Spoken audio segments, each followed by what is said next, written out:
இங்க எல்லா இடத்துலையுமே நான் அன்னைக்கு 3 நாளா எனக்கு வாய்ப்பு கிடைக்கல. ஸோ 2 பாயிண்ட் மனித வளத்தின் மேல நான் சொல்லணும். கர்நாடகாவில் 3 பேர் கொலை செய்யப்பட்டது தமிழ் மக்களுக்கு மிகப்பெரிய இது வேதனைக்குரிய விஷயம். அந்த மக்களை நிச்சயம் காப்பாற்றணும். ஏன்னா செம்மரக்கட்டை வெட்டினாலும் ஆந்திரால தமிழ் மக்களை வெட்டுறாங்க, கர்நாடகாவிலையும் வெட்டுறாங்க. அதே மாதிரி அதாவது இலங்கைக்கு மீன் பிடிக்க போனாலும் தமிழக மக்களுக்கு சுட்டு கொள்றாங்க. இது ஒட்டுமொத்த தமிழ்நாட்டுக்கு ஒரு மிகப்பெரிய தலைகுனிவு.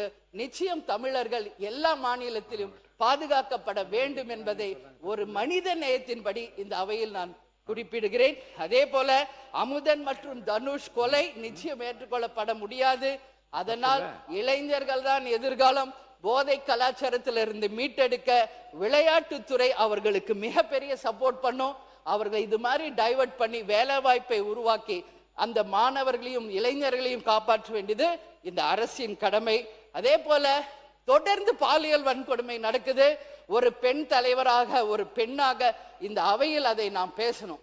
இந்த கடந்த 4-5 நாட்களாக திண்டுக்கல், கிருஷ்ணகிரி, மதுரை போல ஒரு 10 இடங்களிலே பாலியல் வன்கொடுமை நடந்திருக்கு. எல்லாரும் பார்த்தா 4 வயசு, 5 வயசு, 6 வயசு பெண் குழந்தைகள்.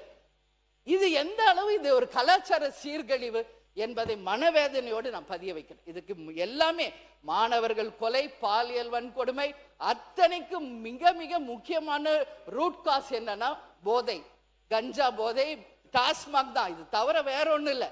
யார் ஒருவர் போதைக்கு அடிமையாகிறாங்களோ மனிதனிலிருந்து மிருகமா மாறிடுறாங்க. அந்த மிருகத்துக்கு எதுவுமே தெரியாது. தாய்க்கும் தாரத்துக்கும் எவன் ஒருவருக்கு வித்தியாசம் தெரியலையோ அவங்க தான் இன்னைக்கு 4 வயசு, 2 வயசு, 9 வயசு குழந்தைகளை பாலியல் வன்கொடுமை செய்யறவங்களுக்கு ஏற்கனவே நான் ஒரு பொதுக்கூட்டத்தில் பேசியிருக்கேன். அதை இங்க சொல்லணும்னு நினைக்கல. ஏன்னா என்கவுண்டர் தான் அதுக்கு தீர்வு என்பதை பல இடங்களில் நான் பதிய வச்சிருக்கிறேன். அதனால அது ஒண்ணுதான் தீர்வு. பெண்களாக அத்தனை பேர் இன்னைக்கு கொதிச்சு போயிருக்காங்க. அதுல ஒரே ஒரு உதாரணம் இன்னைக்கு நான் சுட்டி காட்டணும். திண்டுக்கல்ல தன் பேத்தியை தொடர்ந்து பாலியல் வன்கொடுமை செய்த ஒருவரை பல்வேறு வாட்டி அந்த அம்மா எச்சரிச்சும் அந்த ஆள் திருந்தல. அந்த அம்மா இங்க வச்சிருந்த ஒரு அரிவாள் எடுத்துட்டு போய் வெட்டினாங்க. அந்த அம்மா தான் வீர நாச்சியார், வேலு நாச்சியாராக நான் பார்க்கிறேன். அது போல ஒரு பெண்ணும் துணிந்து யார் ஒருவர் தன் பிள்ளைகளுக்கோ பேத்திகளுக்கோ இப்படி செஞ்சா தைரியமாக சொன்னாங்க, நீங்க உங்களை பாதுகாத்து கொள்ள கத்திய வச்சுக்கங்கன்னு சொன்னாங்க.